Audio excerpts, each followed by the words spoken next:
KBS 1라디오 신성원의 오늘 세계는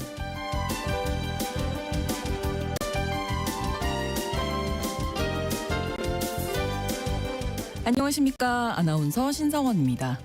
요즘 미국 정치권에서는 안티파라는 단어가 자주 등장하고 있습니다.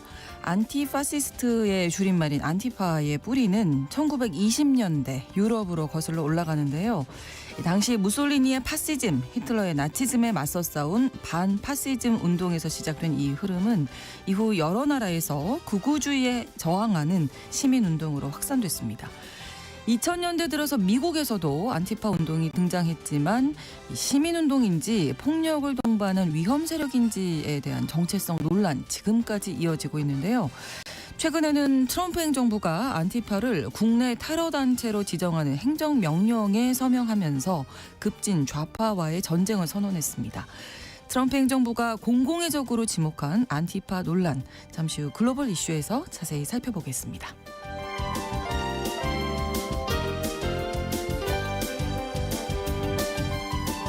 오늘 주목할 국제사회 뉴스 헤드라인 뉴스와 키워드로 정리해드립니다. 통신원 취재 수첩은 오늘 말레이시아 소식 전해드립니다. 말레이시아는 이슬람교를 국교로 삼고 있지만 비교적 개방적인 이슬람 국가로 평가받고 있죠. 그런데 최근에 국영 석유기업 회장이 국제 스포츠 행사장에서 샴페인을 터뜨린 일이 종교적인 금기 논란으로 번지면서 현지에서 큰 파장을 일으켰다고 합니다. 어떤 점이 논란이 됐는지 통신원 연결해서 알아보겠습니다. 10월 13일 월요일 KBS 1라디오 신성원의 오늘 세계는 시작합니다.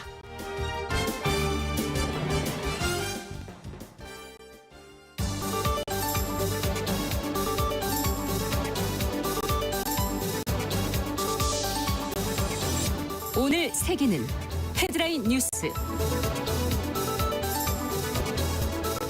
트럼프 미국 대통령이 미중 무역 갈등에 대한 우려가 커지자 모든 게 잘 될 거라고 밝혔습니다.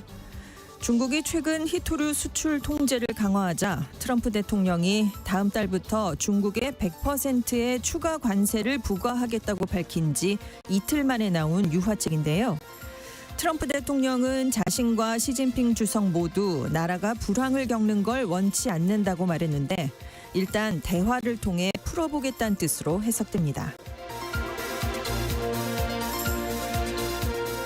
가자지구 휴전 합의에 따라 현지 시각으로 오늘 오전 8시부터 이스라엘 인질과 팔레스타인 수감자 교환이 시작됩니다. 인질 석방에 맞춰 트럼프 대통령은 이스라엘을 방문한 뒤 이집트로 이동해 전 세계 정상들을 만나 가자 평화 방안을 논의할 예정입니다.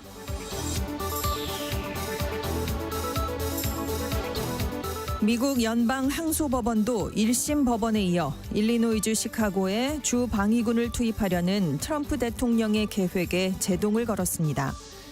시카고 지역에 파견된 주 방위군이 연방정부의 통제하에 그 지역에 머물 수는 있지만 법적 공방이 진행되는 동안 작전에 투입되는 건 금지한다고 판결했는데요. 앞서 일리노이 북부 연방지방법원은 일리노이주에 봉기의 위험이 있다는 결정적 증거를 보지 못했다면서 트럼프 대통령의 명령에 따른 군 동원을 중지시켰습니다. 트럼프 대통령은 앞서 범죄 단속과 이민 단속 반발 시위에 대응한다는 명분으로 시카고에 군을 투입하라고 지시했는데요. 시카고뿐 아니라 오리건주 포틀랜드에 대한 주 방위군 투입도 법원이 제동을 건 상황에서 트럼프 대통령이 최후의 수단으로 특정 조건에서 대통령이 군대를 동원할 수 있는 내란법을 발동할 수 있다는 관측도 나오고 있습니다.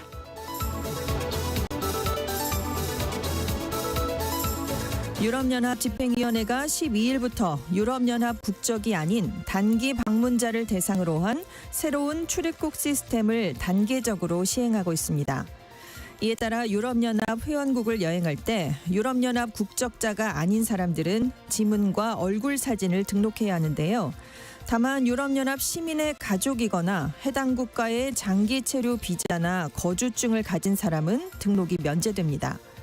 일단 독일 뒤셀도르프 공항 등 일부 주요 공항에서 시행을 한 뒤에 내년 4월부터는 쉥겐 조약 29개국으로 전면 확대될 예정입니다.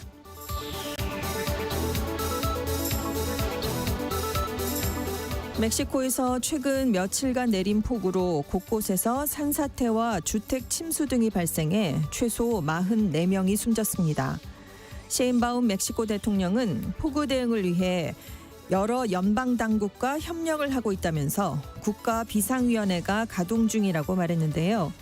멕시코에선 허리케인에서 현재는 열대성 폭풍으로 세력이 약화한 프리실라와 레이몬드가 지나가면서 지난주에 전국 32개 주 가운데 31개 주에서 비가 내렸습니다.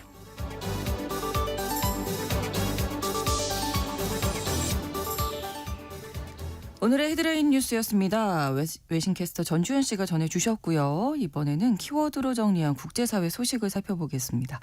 첫 번째 키워드 용호상박이네요. 네, 지난 2, 3일간 이렇게 중국과 미국이 무역 갈등을 또 정면으로 빚은 상황이 발생했는데요. 중국이 9일째로 희토류 수출 통제안을 발표하니까 바로 다음 날 미국이 대중국 관세 100% 인상하겠다. 핵심 소프트웨어 수출을 통제하겠다라는 카드를 꺼냈습니다. 무역 문제를 두고 또다시 G2가 정면 대결하는 양상을 보였는데요. 네. 12일자로 정면 충돌은 원하지 않는다라는 메시지를 각각 발표했습니다.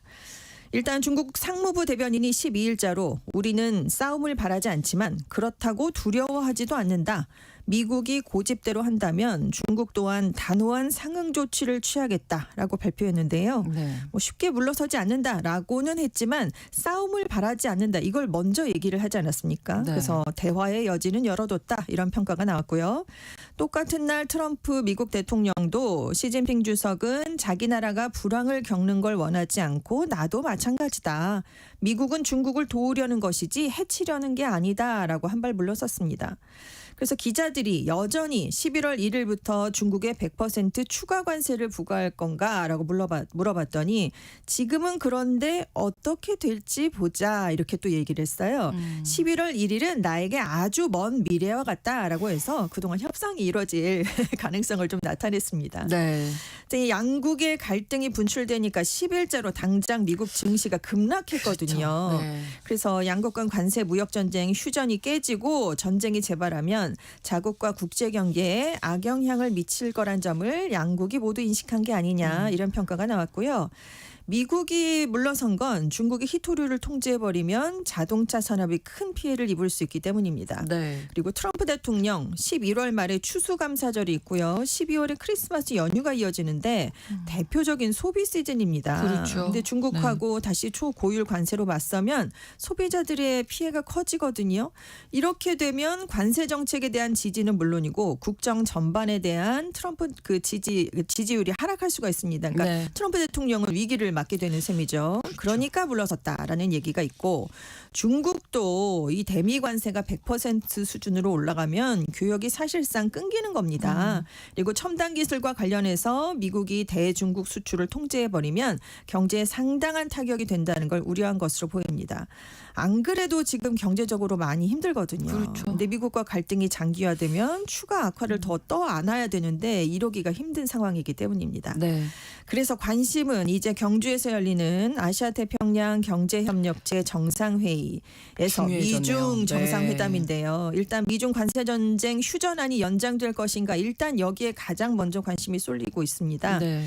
트럼프 대통령 10일에는 2주 뒤 한국에서 열리는 에이펙 회의에서 시 주석과 만날 예정이었는데 이제는 그럴 이유가 없어 보인다 또 이렇게 얘기를 했었거든요.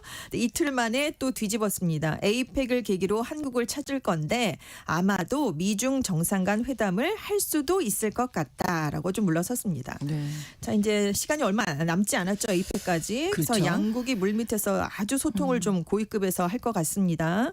만약에 이번 공방이 없었더라면 미중 정상회담 의제를 조율하는 게 좀 어렵지 않을 걸로 파악이 됐었는데 지금 양측이 또 한 번 맞붙었잖아요. 크게.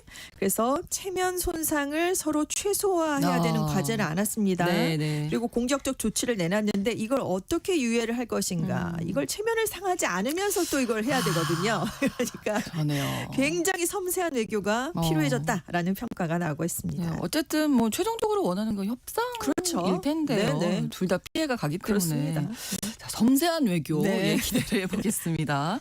다음 키워드 신랑 신부는 불참한 결혼식. 이게 말이 안 되죠. 그러니까요. 근데 네. 이런 상황이 펼쳐지게 됐는데요. 트럼프 미국 대통령이 주재하는 가자 평화 정상회의가 현지 시간으로 13일에 이집트 휴양지인 샤름 엘 셰이크에서 열릴 예정입니다. 그래서 트럼프 대통령이 자기가 내놓은 가자 평화구상 1단계가 합의된 걸 축하하고요. 네. 그 이행 또 2단계 추가 합의를 압박하는 일종의 국제 여론을 결집하는 성격이 될 것이다. 이런 분석이 나오고 있는데요. 문제는 합의의 당사자인 하마스는 불참을 선언했다라는 점입니다. 네. 그리고 2단계 합의의 핵심이 하마스 무장 해제와 하마스의 정치 배제거든요. 근데 우리는 여기에 반대한다라고 일찌감치 선언을 했습니다. 그래서 앞으로 평화 구상이 진전될 수 있겠느냐 이런 얘기가 지금 나오고 있고 네. 또 하나의 합의 당사자도 이스라엘. 이스라엘도 참석 여부를 밝히지 않았습니다. 아마도 네타냐후 총리 안 갈 것 같다 이런 얘기가 지금 나오고 있거든요. 네, 이러면 네. 신랑 신부는 없는데 결혼식은 그러게요. 해야 되거든요. 그래서 둘에만 있군요. 그렇습니다. 그래서 이번 정상회의는 지금 트럼프 대통령 그리고 LCC 이집트 대통령이 공동 주재를 하게 되는데 네네. 유럽 주요국 정상들은 온다고 합니다. 스타머 영국 총리, 마크롱 프랑스 대통령, 메르츠 독일 총리, 멜로니 이탈리아 총리, 산체스 스페인 총리가 참석을 할 것 같습니다. 그래서 악시오스가 이번 정상회의의 목적은 가자 평화안의 최종 합의가 마무리되지 않은 상황에서 트럼프 대통령의 가자 평화 구상에 대한 국제적 지지를 확보하는 것이다. 이렇게 보도를 했고요. 네. 트럼프 대통령이 12일자로 가자지구 후속 합의 사항에 대해서 질문을 받았는데 대부분 합의가 이루어졌고 일부 세부 사항이 남았는데 이것도 해결될 거다라면서 낙관적인 입장을 보였습니다. 네. 그리고 이제 여기에 이제 유럽 정상들이 가는데 이유가 있겠죠. 그렇죠. 그래서 지금 프랑스 매체들은 팔레스타인의 국가 인정을 선언하면서 이스라엘 압박에 나섰던 마크롱 대통령과 유럽 지도자들이 자신들의 지분을 주장할 수도 있다라는 분석을 내놓고 있습니다. 네. 한편 이스라엘과 하마스가 이제 평화구상 1단계에 합의를 했기 때문에 이스라엘에서 이제 10일 정오를 기해서 휴전을 발효했고 병력을 철수하고 있는 그런 상황인데요. 네. 하마스가 이제 이스라엘 인질까지 이제 석방을 오늘 하게 됩니다. 그래서 지금 평화협정이 발효된 직후에 가자지구 남부로 피신을 했던 팔레스타인 주민들이 하루 새에 50만 명 넘게 북부 가자시티로 돌아갔습니다. 네. 그런데 이스라엘군이 물러난 지역에서 지금 하마스가 다시 빠르게 장악을 하는 모습을 보이고 있습니다. 네. 자, 다음 키워드 일본 이야기인데요. 머리 아픈 경우의 수. 우리가 월드컵 할 때 이런 많이, 예. 얘기하는데 머리가 아프잖아요. 아, 네. 그렇죠. 그런데 지금 다카이치 사나의 일본 자민당 총재 머리가 이럴 것 같습니다. 상황이 여의치 않죠. 네, 지금. 중도 보수 성향의 일본 공명당이 10일자로 집권 자민당과의 연립 정권에서 이탈을 했기 때문에 일본 총리 선출에 대한 경우의 수가 지금 언론들에서 나오고 있는데요. 네. 현재 중의원에서 자민당이 196석을 갖고 있습니다. 공명당은 24석이 있었거든요. 근데 이탈을 했으니까 지금 자민당이 중의원 과반인 233석에서 37석이나 부족한 상황이 돼버렸습니다. 네. 이미 자민당은 공명당을 합해도 과반에서 13석이 모자랐거든요. 이제 여소야대 국면이 더 심화됐습니다.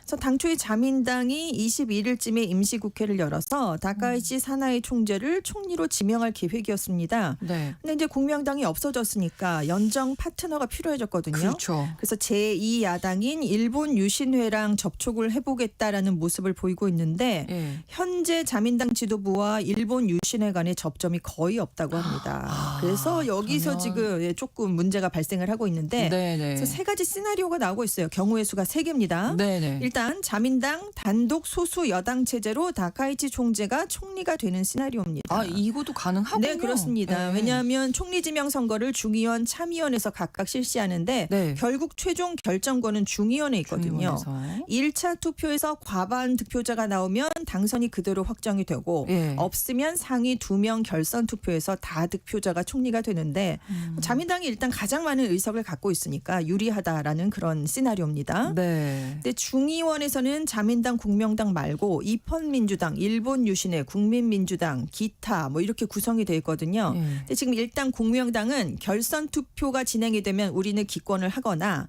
사이토 데소 공명당 대표의 투표를 하겠다. 하겠다. 우리 대표한테 그렇습니다. 투표를 한다. 그래서 결국 이 시나리오에서 남은 세 개 주요 야당 사이에 단일화가 이루어지지 않으면 다카이치 총재가 결선에서 총리가 될 수 있습니다. 두 번째는 자민당이 다른 야당과 손을 잡고 승리하는 방식인데요. 네. 말씀드린 것처럼 다른 야당과 손잡기가 쉬운 건 아닙니다. 그러니까요. 마지막 세 번째 야당이 단일화를 하는 겁니다. 네. 이러면 13년 만에 정권 교체가 이루어지는데요. 자민당에서 안 나오는 거죠. 그렇습니다. 이제 이렇게 되면. 현재 단일 후보로는 국민민주당의 다마키 대표가 거론되고 있습니다. 네. 다만 이번 민주당이 다른 중도 보수 성향 정당과 좀 성향이 다르거든요. 그러니까 과연 연립을 하겠느냐 이게 지금 걸림돌이 될 수 있다라는 전망인데요. 공명당이 연립정권에서 이탈을 하면서 자민당의 보수 노선이 오히려 더 강화될 것이다. 일본에서 앞으로 자민당 일당 독재 체제가 아니라 다당 체제 현상이 심화할 수 있다. 이런 전망이 나오고 있습니다. 네. 그리고 다카이치 총재가 간신히 어떻게 해서 총리로 선출이 된다고 해도 이러면 집권 기반이 취약해지거든요. 그렇죠. 어렵게 됐으니까요. 누가 말을 듣겠어요? 그렇습니다. 그래서 국정을 운영하는 게 쉽지는 않을 것이다. 이런 전망도 함께 나오고 있습니다. 축구 얘기해 주셔서 경우의 수 정말 생각하고 싶지 않다고 네네. 그러는데 네. 이쪽도 일본도 그렇지 않을까. 않습니다. 예, 그런 생각이 좀 드네요.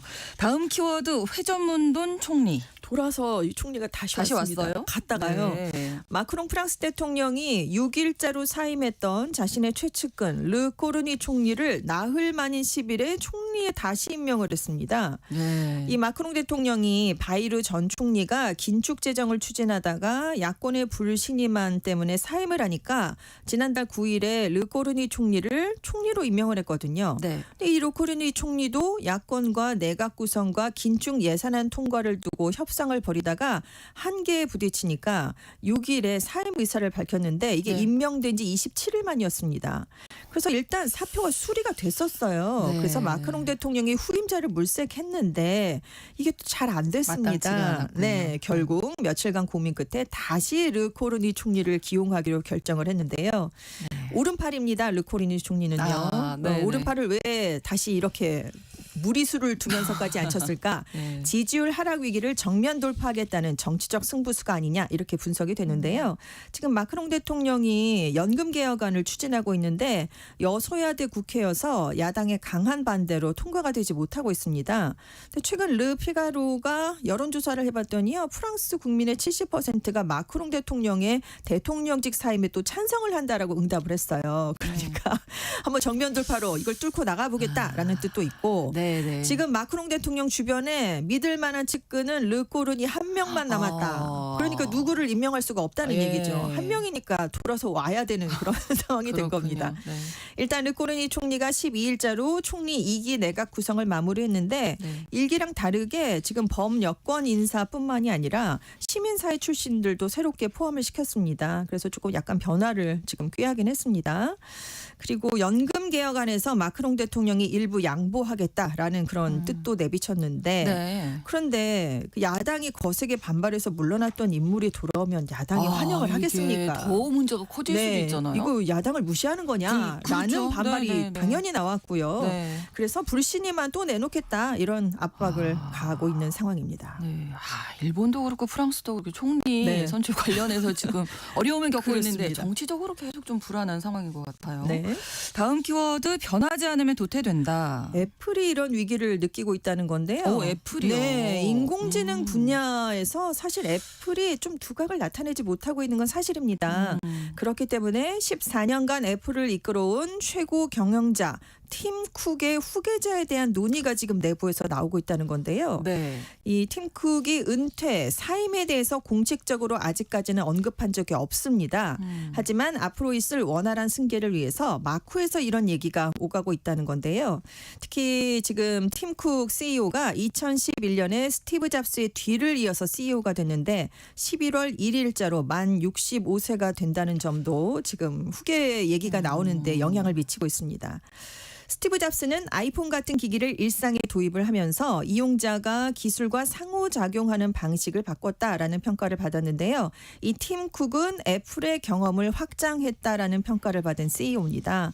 왜냐하면 이 팀 쿡 체제에서 애플이 구독 서비스, 이어버드, 웨어러블 같은 많은 모바일 제품을 선보이면서 사업을 확장시켰고요. 네. 애플페이도 도입을 했고요. 애플 TV 플러스를 통해서 엔터테인먼트 사업도 확장을 시켰습니다. 네. 그래서 팀 쿡 체제에서 애플의 주가가 18배나 상승하긴 했거든요.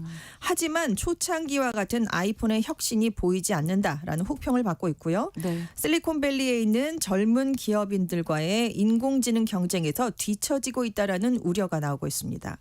그래서 지금 후임으로는 하드웨어 엔지니어링 부사장인 존 터너스가 가장 유력하다라는 얘기가 있는데요. 네. 지금 애플에서 20년 이상 근무를 했습니다. CEO로 승진할 경험을 이미 충분히 갖춘 인물이고 나이가 50세입니다. 그래서 앞으로 적어도 10년간은 일관성 있는 리더십을 발휘할 수 있다라는 게 장점으로 꼽히는데요. 네. 반면에 아니다. 팀 쿡이 더 이끌어갈 거다라는 주장도 나오고 있는데 지금 뭐 월트 디즈니랑 JP 모건 체이스를 이끌고 있는 CEO들은 69세, 74세 뭐 이렇게 좀 나이가 더 많기 그렇죠. 때문입니다. 네. 네. 그리고 애플이 지금 사업 재편을 한창 하고 있거든요. 이런 상황에서 수장을 교체하는 게 맞느냐 이런 반론이 있다는 건데요. 네. 하지만 애플 이사회족은 과거의 블랙베리나 노키아처럼 변화에 적응하지 않으면 도태될 수 있다라는 위기를 느끼고 있다고 합니다. 그래서 세대 교체 작업이 필요하다라는 주장을 펴고 있는 상황입니다. 네.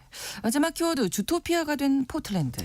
지금 미국 오리건주 포틀랜드에서는 트럼프 대통령의 이민 정책에 맞서는 시위가 한창 이어지고 있는데요. 네. 최근에 시위자들이 개구리, 유니콘, 너구리, 상어, 곰, 공룡 이런 옷들을 입고 나오고 있습니다. 아, 그래서 주토피아가 됐군요. 네, 그렇습니다. 왜냐하면 트럼프 대통령과 보수 진영이 이 포틀랜드의 극단주의 시위자들이 정부의 전복을 깨하고 있다 이렇게 공격을 하고 있거든요. 아니다, 우리는 굉장히 평화롭게 시위를 한다라면서 좀 다소 우스꽝스러운 동물 의상을 입고 나오는 건데요. 네. 이 성족의 망토를 두른 닭 의상을 입고 나온 한 20대가 네. 이렇게 입으면 우리를 쫓아다니는 쪽을 더 바보같이 보이게 해준다 이렇게 얘기를 했다고 합니다. 네. 6월에 한 24세 청년이 개구리 복장을 하고 나타나면서 이제 시위대로 이게 점점 더 확산이 되고 있는데요. 네. 포틀랜드가 이전에도 뭐 요원들에게 비눗방울을 불거나 아니면 낚싯대에 도넛 같은 빵을 달아서 허기진 단속 요원을 유혹하는 독특한 시위를 벌인 때 적이 있대요. 근데 그렇군요. 60세 남성에 따르면 포틀랜드에는 포틀랜드의 괴짜스러움을 지킨다라는 전통이 있다고 합니다. 그렇군요. 헤드라인 뉴스와 키워드 외신캐스터 전주현 씨가 전해주셨습니다. 오늘도 고맙습니다. 네, 감사합니다. 신성훈의 오늘 세계는 1부 마무리합니다. 11시 30분부터 일부 지역에서는 해당 지역 방송 보내드리고요. 해리 닐슨의 Without You 함께 듣겠습니다.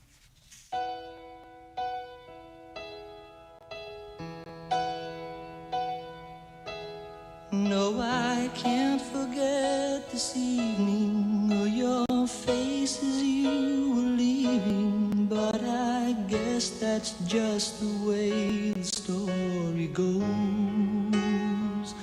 You always smile, but in your eyes your sorrow shows. Yes, it shows.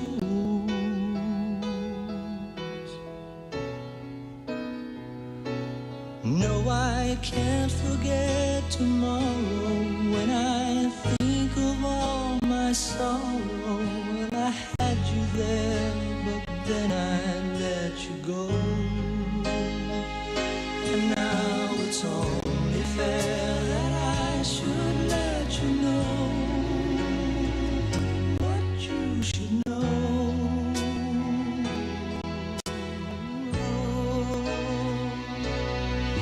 Can't live if living is without you. I can't live.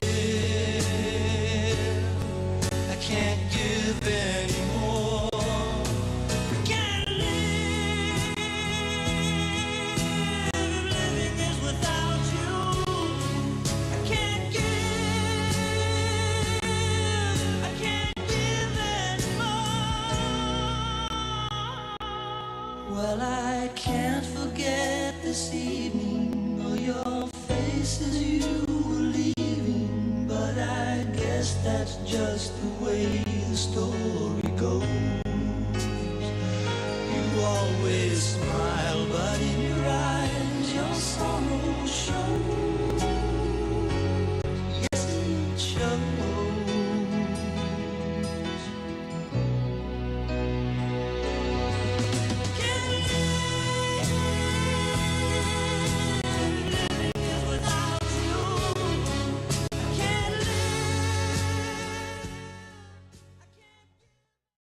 지금 시각은 11시 30분입니다.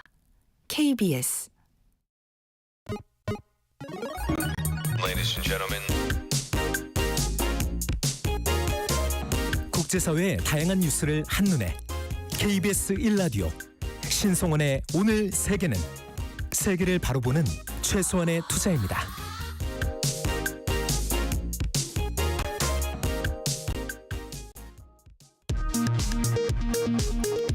이 시각 라디오 정보센터 뉴스입니다. 이재명 정부 첫 국정감사가 오늘 시작됐습니다. 법제사법위원회에서 열린 대법원 국감에선 조희대 대법원장이 이른바 대선 개입 의혹과 관련해 증언대에 선언을 넣고 여야 간 거센 공방이 벌어졌습니다. 최근 캄보디아에서 한국인 대상 취업 사기와 감금 피해 등이 잇따르자 대통령실이 범정부 차원의 태스크포스를 마련해 실질적인 대응책을 마련하기로 했습니다. 국가정보 자원 관련 화재로 피해를 본 정부 행정 시스템 709개 가운데 오늘 오전 8시 기준 모두 260개 시스템이 복구됐습니다.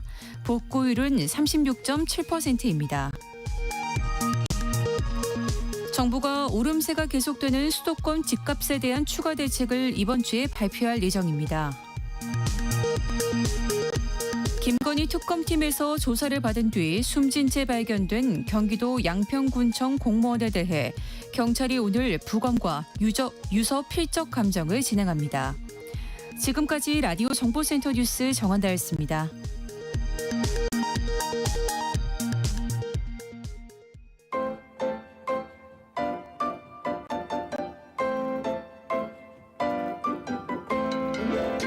통신원 취재 수첩.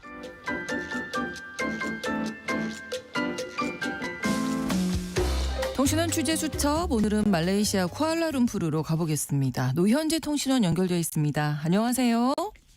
안녕하세요. 네, 이 말레이시아 사바주에서 주의회를 해산하고 총선을 실시할 예정이라고요. 일단 먼저 말레이시아의 정치 상황부터 좀 설명해 주시면 이해가 잘 될 것 같아요. 네, 말레이시아는 말레이 반도에 위치한 서말레이시아 그리고 보르네오 섬에 위치한 두 개의 주 사바사라왁이 있는 동말레이시아로 구성되어 있습니다. 네. 쉽게 이해하시려면 수도인 쿠알라룸푸르가 있는 곳이 서말레이시아, 관광으로 많이 가시는 곳이 코타키나발루가 있는 동말레이시아인데요. 아, 네. 수도가 있는 서말레이시아가 아무래도 전통적으로 말라야 왕국 때부터 지배적 민족인 말레인들이 우세해 여러 면에서 우위를 점유하고 있습니다. 네. 반면 사바사라왁의 경우는 말레이시아라는 국가가 1963년 8월 31일 세워진 이후 9월 16일에서야 뒤늦게 연방에 합류했습니다. 이런 역사가 증명하듯 서말레이시아와 동말레이시아는 처음부터 같은 문화의 같은 국가는 아니었는데요. 네. 동말레이시아의 경우 이반족, 술루족, 물라나우족, 비다유족 등 다양한 소수민족이 자신들의 문화와 언어를 갖고 있어서 연방에 합류한 초기부터 분리독립운동이 일어날 정도로 화합이 어려웠습니다. 그래서 동말레이시아에서는 천연자원이 풍부한데도 말레이 반도에 비해서 인프라 투자도 턱없이 부족하고 네. 정치, 경제적인 면에서 모두 소외되어 있는데요. 동말레이시아는 현지 여건을 개선하기 위해 그동안 차별을 받아왔다는 점을 정치적인 무기로 사용하며 중앙정부와 협상하고 있지만 아직 여의치 않아 보입니다. 네, 주지사의 권력이 좀 안정돼 있어야 중앙정부와도 이제 협상력을 좀 높일 수 있을 것 같은데 이런 상황에서 주의회를 해산하겠다 이렇게 밝힌 거네요. 왜 그런 건가요? 네, 의원 내각제에서 의회 해산은 대통령제의 국회 해산보다는 훨씬 자주 빈번하게 이루어지는 편이긴 한데요. 네. 이번 역시 정치적인 긴장과 여러 계산에서 복잡한 정쟁이 시작된 것입니다. 지난 10월 6일 사바주 의회는 하지누르 주지사의 발표로 해산됐습니다. 이미 해산이 됐군요. 이제 60일 안에 네네네. 이제 60일 안에 선거를 통해 의회를 재구성해야 하는데요. 네. 다음번 주지사는 이 선거를 통해 다수당의 총수가 새로 선출된 인물로 주지사를 맡게 됩니다. 현재 주지사인 하지 누르가 자신의 임기를 포기하면서까지 주의회를 해산한 것은 정치적인 혼란으로 인해 점점 판세가 바뀌어가고 있어서 임기를 마치기까지 기다렸다가는 다시 정권을 잡지 못할 것이라는 관측에 따라 급하게 이루어진 것이었습니다. 네. 하지 누르 주지사는 임기 중에도 잠시 이런 위기를 겪었었는데요. 그를 지지하는 의원들이 지지를 철회하면서 다수당의 위치를 잃고 주지사직을 내놓아야 할 뻔한 위기가 있었던 것입니다. 그러니까 위기가 오기 전에 승부수를 던지자 이렇게 결정을 한 거네요. 그렇습니다. 하지 누르는 임기가 다 끝날 때까지 기다렸다가는 주지사직을 내려놓고 물러나야 할 위기를 막기 위해 네. 미리 판을 뒤엎고 다시 총선을 치러서 새로운 임기를 시작하려는 노림수로 보이는데요. 네. 이렇게 급박한 상황이 되자 아나르 이브라임 말레이시아 총리는 2026년에는 사바주와 사라왁주가 가장 많은 연방 예산을 지원받을 것이라고 발표하며 지지하는 듯한 모습을 보였습니다. 네. 특히 사바 사라왁 특별지원금이 3억 링깃에서 6억 링깃으로 인상되고 갑자기 해묵은 1963년 말레이시아 협정을 준수하겠다며 개발 지원금을 69억 링깃, 우리 돈 약 2조 3천억 원 가량으로 늘렸는데요. 네. 도로를 새로 깔고 전기 공급망을 확대하며 해저 케이블을 확장하는 등 전반적인 인프라 프로젝트에 480억 링깃, 약 16조 2,235억 원 가량을 쓰겠다고 약속했습니다. 이 승부수가 좀 통한 건가요? 그러면 좀 앞으로 좀 지켜봐야 되겠고요. 한 가지 소식을 더 준비하셨는데 말레이시아의 국영 석유기업 대표가 한 행사장에서 샴페인을 터뜨린 일 때문에 공개 사과했다면서요?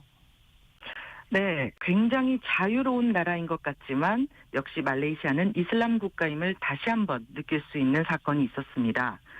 샴페인 때문에 공개 사과를 한 인물은 말레이시아의 국영 석유기업 대표인 페트로나스의 무하마드 타우픽 아지즈 사장인데요. 네. 페트로나스는 F1의 메르세데스 AMG 팀의 타이틀 스폰서입니다. 그래서 우리가 잘 알고 있는 벤츠의 F1 팀 이름은 공식적으로 메르세데스 AMG 페트로나스 포뮬러 1인데요. 그렇군요. 지난 5일 싱가포르 마리나베이 서킷에서 열린 포뮬러 1 월드 챔피언십 18라운드에서 메르세데스 페트로나스 팀의 폴 시터 조지 러셀이 우승을 차지했습니다. 네. 이에 스폰서인 말레이시아의 석유기업 페트로나스의 아지즈 사장도 직접 시상대에 올라 함께 축하의 트로피를 받았는데요. 네. 이 자리에서 선수, 감독과 함께 샴페인을 서로에게 뿌리며 기뻐하는 장면이 보도됐습니다. 네네. 즉각 말레이시아 국내에서는 이것은 이슬람 규범에 어긋난다며 강력한 항의들이 빗발쳤는데요. 특히 말레이시아 이슬람당 파스는 성명을 내고 CEO를 가장 강력하게 비판하며 이 사건이 말레이시아의 문화적, 종교적 민감성과 어떻게 충돌하는지 강조했습니다. 축하가 끝나고 왜 바로 내려오지 않고 네. 무슬림에게 금기시된 샴페인을 들고 있을 생각조차 할 수 있었냐며 그의 부주의함을 맹렬하게 비난했습니다. 사실 이슬람 규범에서는 음주가 금지돼 있기 때문에 어떻게 보면 좀 너무 기뻐서 잠시 잊으신 걸까요? 왜 그랬대요? 네, 그렇죠. 허용하지 않는 것이라는 의미의 하람은 무슬림들이 섭취하거나 사용할 수 없는 것을 그렇죠. 말하는데요. 네. 돼지고기와 알코올이 가장 대표적인 하람입니다. 네.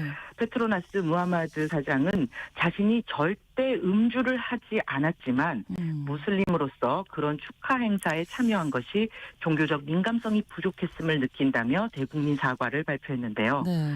이번 승리가 오랫동안 기다려온 성과로 승리의 순간에 도취되어 즉흥적으로 반응했지만 의도치 않게 불쾌감을 준 것에 대해 다시 한번 사과하며 이 행동에 대해 전반적인 책임을 지겠다고 밝혔습니다. 네. 하지만 아직까지 국가 이슬람 종교부에서는 어떤 대응도 나오고 있지 않은데요. 다만 안와르 이브라임 총리가 몇 주 전 관광예술문화부에서 정부 행사 이후 와인잔을 들고 있었던 것이 논란이 되었던 것과 이번 사건을 함께 묶어서 언급하며 네. 장관들과 내각에 다시는 이런 일이 없어야 한다고 경고했는데요. 네. 예외 없이 정부 주재 모든 공식 행사에서는 술을 제공하지 않는다는 확고한 원칙이 지켜져야 한다고 다시 한번 강조했습니다. 그러게요. 술은 빼야 되겠습니다. 네. 예, 오늘 소식 고맙습니다. 잘 들었습니다. 감사합니다. 네, 말레이시아 쿠알라룸푸르에서 노현지 통신원이었습니다.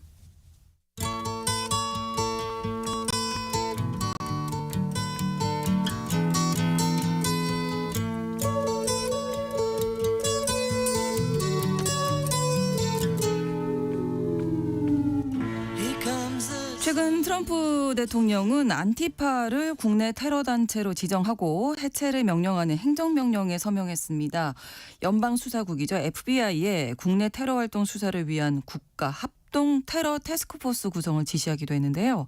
오늘 글로벌 이슈에서 트럼프 행정부가 공공의적으로 지목한 이 안티파 어떤 조직인지 살펴보겠습니다. 오혜리 국제전문기자 나오셨습니다. 어서 오세요. 네, 안녕하세요. 안티파가 어떤 의미인가요? 저도 안티파 얘기는 많이 들었는데 좀 이번 기회에 좀 자세히 공부하는 계기가 됐어요. 예. 단어 그 자체로는 안티파시스트의 줄임말이죠. 뭐 극단적 권위주의, 독재 또는 뭐 민족주의 이런 정치 이념들을 이제 파시즘이라고 하잖아요. 네. 근데 최근에는 파시즘뿐만 아니라 뭐 극우주의 또 인종차별주의 또 권위주의 이런 것들에 반대한다는 의미를 다 포함하고 있는 것 같습니다. 뭐 역사적인 뿌리는 꽤 깊어서 약 100여 년 전이죠. 1920년대 우리가 잘 아는 뭐 독일의 나치즘이라든지 네. 무솔리니 파시즘이라든지 이런 게 막 바로 하던 유럽에서 네. 이런 거에 반대하는 시민운동 또는 정치운동의 하나의 형태로 반파시즘 운동이 시작됐는데 네. 그게 현재 안티파 움직임의 뭐 뿌리가 되긴 했지만 직접적인 연결 어떤 조직 체계의 연결성이 있는 거는 아닙니다. 네. 20세기 후반에 들어서는 영국에서 영국 런던에서 1980년대 중반에 네. 그 파시스트 생각나실 거예요. 스킨헤드족. 그러게요. 생각이 나네요. 그 사람이 뭐 맞아요. 이들이 네오나치들이다 이렇게 네. 많이 이제 주목을 받았는데 네. 1980년대 중반에 영국에서 막 이 스킨헤드족이 엄청나게 큰 세력화되면서 네. 여기에 반대하는 사람들의 어떤 운동, 모임 이런 것들로 안티파시스트 액션이라고 하는 조직이 있었는데 이게 영국 런던 한복판에서 이 두 세력이 이렇게 충돌한 적이 충돌을 있어요. 했군요. 그래서 뭐 아. 당시 영국 언론에 크게 보도된 적도 있습니다. 네. 그러다가 이제 21세기 최근에 들어서는 뭐 경제가 어려워지고 그러면서 이제 세계 유럽 각국에서 극우주의가 많이 그렇죠. 발효했잖아요. 특히 그리스 같은 경우에는 경제 위기를 아주 심하게 겪으면서 극우 파시스트당인 황금새벽당이 조직이 돼서 현재도 있죠. 의회에도 진출하고 있는데 그러면서 그리스에서 이 안티파 운동이 좀 본격화되기도 했습니다. 네. 그럼 그 미국에서는 언제 시작된 건가요? 미국에서 안티파라고 하는 이름 조직들이 좀 생겨나게 된 거는 역사가 그렇게 오래되지는 않았어요. 유럽과 달리. 네. 좀 수면하게 위로 드러나게 된 거는 2007년 조지 W 부시 2기 행정부 때죠. 2007년이면. 네. 이때는 기억나시겠지만 반 이라크 전쟁, 반 아프가니스탄 전쟁 그래서 미국 내에서 반전 운동이 아주 활발하게 벌어지던 때였는데 네.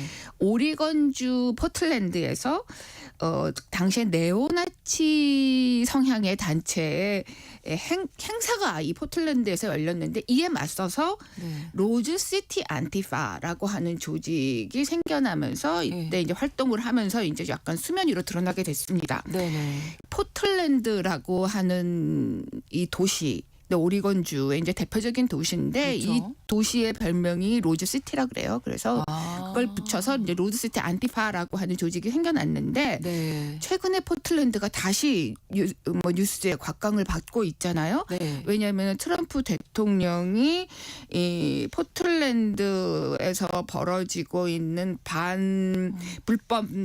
불법 이민자들을 이민자. 이제 뭐 네. 무차별하게 체포하고 네. 구금하는 거에 대한 반대 시위가 격화된 걸 계기로 해서 네, 네. 포틀랜드에 텍사스주 방위군을 투입하겠다 이렇게 얘기해가지고 갑자기 갑자기 난데없이 포틀랜드에 무슨 일이 벌어지고 있는 건지에 대한 네. 관심이 좀 많아졌는데 결국에는 그 시도는 연방 법원의 판결에 의해서 이제 제동이 걸린 상태인데 포틀랜드를 그래서 트럼프 대통령 또는 행정부 관계자들이 일종의 이 안티파에 처음 시발지며 네. 지금도 거점으로 근거지처럼? 판단하고 있는 게 아니냐라고 좀 보이는 면이 있습니다. 네. 그리고 이제 안티파라는 이 이름이 많은 사람들의 뇌리에 확 박히게 된 거는 트럼프 1기 행정부 때 2017년이에요. 그때 버지니아주 샬럿스빌에서 아주 대규모 폭동 사태가 벌어졌습니다. 네. 계기는 남북 전쟁 때 남부 연합군을 이끌던 로버트 리 장군 네. 동상이 있는데 이 철거를 하겠다고 시 정부에서 이렇게 추진하고 있었거든요. 네. 그러니까 이 당시에 백인 우월주의 단체, 뭐 예를 들면 쿠클렉스 클랜이라든지 뭐 그 당시 이름 붙이긴 대한우파 이런 조직들이 거기에 반대하는 시위 행사를 아주 대규모로 벌였어요. 그러면서 이제 이게 여기에 반대하는 시위대와 유혈 충돌을 했는데 그 중에 하나 이제 반대 시위대 중에 하나가 안티파라는 조직이 있다라고 하는 게 이제 관심사로 부각이 된 겁니다. 네. 그때 시위 저도 생각이 나는데 그때 극우주의자가 몰고 있는 차량을 네. 시위대 한가운데 돌진해서 거기에 참여하고 있던 30대 그 반대 시위에 참여하고 있던 30대 여성 한 명이 거기서 사망하고 수명이 다치는 사건이 있었어요. 이게 굉장히 큰 파장을 일으켰습니다. 예. 그리고 문제가 됐던 건 그 이후에 트럼프 대통령이 이 극우 성향의 이 사람들도 문제지만 여기에 정면으로 대결해서 이걸 폭동화하는데 이 급진 좌파 시위대도 책임이 있다 그러면서 양쪽 모두의 책임을 묻는 발언을 해서 국내 언론에서도 꽤 많이 이게 보도가 됐고 특히 미국의 주류 언론들은 워낙 시발이 극우주의자들의 시위였는데 왜 그걸 더 비판하지 않고 뭐 양비론을 펼치냐 그래가지고 굉장히 그때 보도가 많이 된 적이 있는데 그때 시위를 계기로 해가지고 안티파라는 조직과 있고 그 이름이 미국과 전 세계에 아주 각인되는 계기가 됐죠. 그렇군요.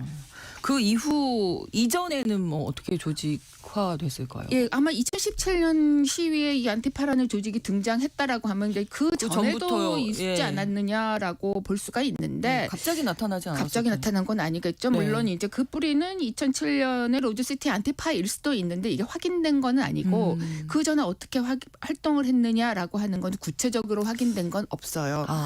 그런데 우연이라고 해야 될까요? 아니면 공교롭다고 해야 될까? 이 샬럿스빌 폭동 사태가 일어나기 약 반년 전인 2017년 2월에 UC 버클리대에서 좀 유혈 충돌 시위 사태가 벌어진 적이 있습니다. 이 계기는 영국 출신의 극우 성향의 정치 논평가 마일러 야노폴리스라고 하는 사람이 이 UC 버클리대에 와서 연설 강연 이런 거를 하는데 이 사람의 성향이 그렇다 보니까 그때 주제가 위험한 동성애자들 이렇게 해서 약간 그런 차별주의적인 이런 성차별주의적인 연설을 하고 이제 이런 행사를 하니까 이제 거기에 반대한다 이거 취소해라라고 하는 시민들 학생들이 시위를 벌였는데 이때 뭐 검은색 마스크를 쓰고 복면을 쓴 뭔가 무력 이렇게 무기까지는 아니지만 상당히 격화된 이 성향을 가진 시위대가 갑자기 여기 난입해서 그걸 계기로 해가지고 이 시위가 좀 아주 굉장한 폭동으로 이제 비화되는 경향이 있었는데 이때 여기에 이 복면을 쓰고 등장했던 이 사람들이 안티파라고 하는 조직이다라고 하는 그런 분석 또는 증언 이런 것들이 많이 나왔어요. 그래서 아마 이런 것들이 좀 샬럿스빌의 이 폭동 사태의 어떤 전초적인 성격의 어떤 동향이 아니었나 비슷한 맥락이다라고 보여지고 그 이후에는 이제 미국에서 흑인의 생명도 소중하다 이 흑인 폭동 사태 또는 시위 흑백 갈등이 고조가 되면서 트럼프 대통령은 이 모든 맥락에 뭐 예를 들면 UC 버클리 또는 샬럿스빌 또는 흑백 갈등 이런 것 뒤에 안티파가 있다 이렇게 주장을 했고 그 5년 전에도 벌써 이 안티파를 행정명령을 내려서 규제하겠다 이렇게 얘기를 했는데 네. 그로부터 5년이 지난 이번에 이게 현실화가 된 거죠. 그렇군요. 지난 8일에 백악관에서 트럼프 대통령이 안티파 대응책 논의하기 위한 라운드 테이블도 주최를 했는데 네. 최근에 이렇게 안티파를 척결하기 위한 어떤 움직임 보이는 이유는 어떻게 보세요? 아무래도 직접적인 계기는 그 친트럼프 보수 성향 정치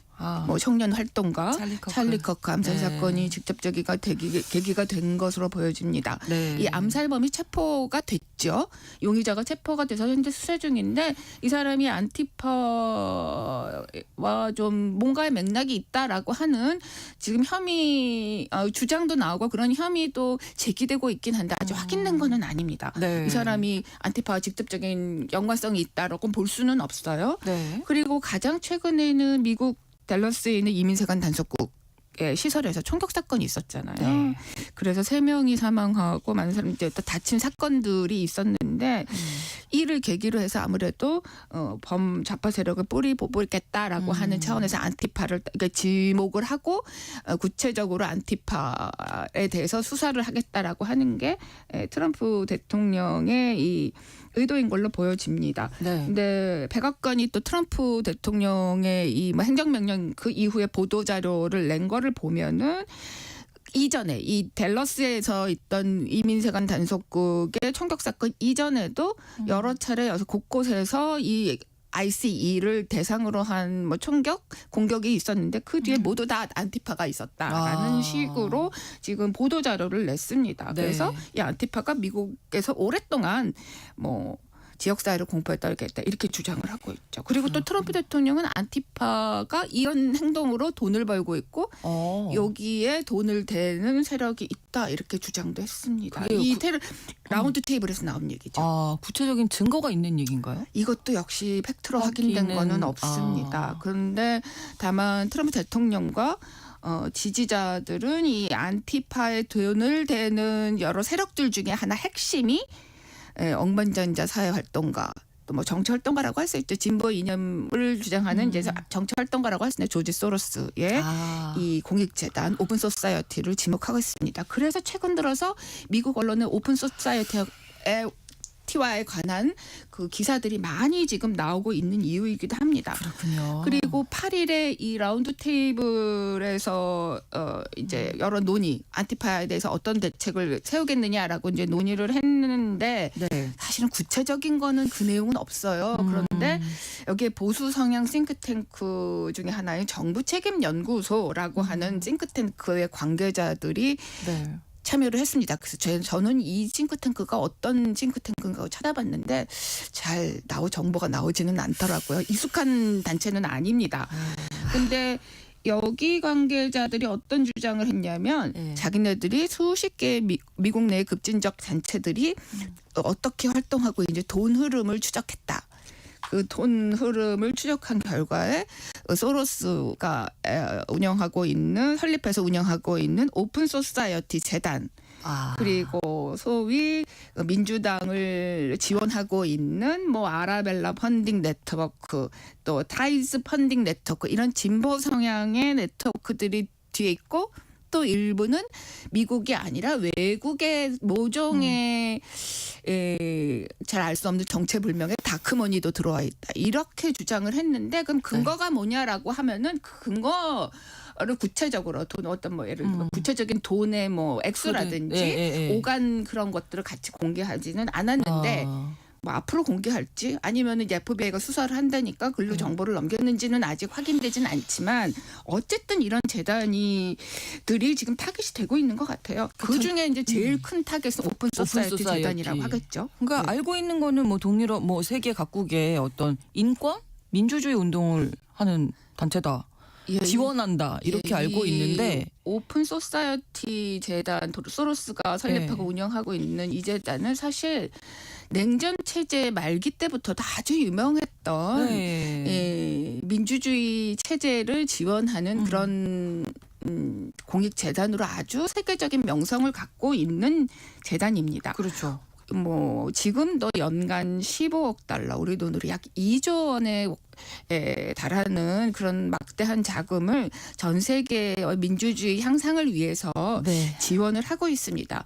소로스가 워낙 헝가리의 유대계 출신이잖아요. 그래서 본인의 어떤 이런 뿌리 때문에 특히 헝가리, 뭐 체코 이런 예전에 그 소련 체제 아래에 있었던 국가들에서 민주주의 체제가 정상적으로 잘 뿌리내리기 위해서 지원하는 여러 활동들을 했고 네. 이것 때문에 많은 찬사와 또 긍정적인 평가를 받았던 조직인데 지금 미국에서 트럼프 행정부에서는 거의 뭐 안티파를 뒤에 지원하는 세력으로 공적화되어 있는 것 같습니다. 네.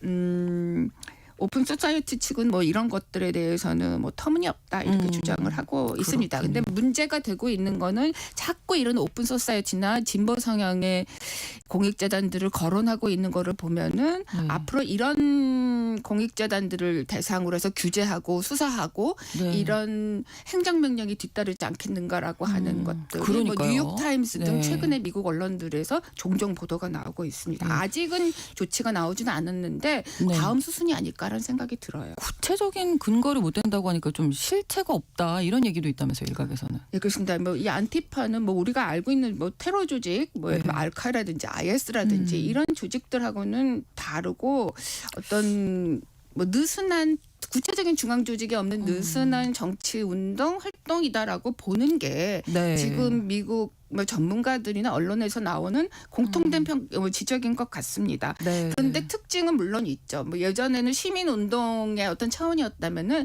지금 좀 폭력화되고 있는 건 분명한 그렇군요. 것 같아요. 지금 각종 시위에서 네. 그런 폭력적인 시위 활동을 하는 걸 보면은 좀 아나키스트, 무정부주의적인 그렇군요. 성향도 있지 네. 않나라고 보여지는데 현재까지는 실체는 없고 좀 느슨한 어떤 그런 어떤 여러 진보 성향에서 네. 좀 과격한 사람들의 이 주도하고 있는 어떤 시위 패턴 이렇게 보는 게 일반적인 분석인 것 같아요. 네, 정치적 탄압으로 보는 시각도 있겠네요, 그러면. 그렇습니다. 네. 아무래도 이제 네. 다 정리를 하면 실체가 모호하고 또 이 안티파를 지금 테러 조직으로 알겠습니다. 지정한 것도 법적 근거가 없다라는 없다. 점 때문에 이게 범 이념 전쟁화하려고 하는 게 아니냐라고 하는 우려가 나오는 이유라고 보여집니다. 예, 좀 지켜봐야 되겠습니다. 오혜리 국제전문기자의 설명으로 함께하셨습니다. 고맙습니다. 감사합니다. 진성훈의 오늘 세계는 내일 다시 뵙겠습니다. 고맙습니다.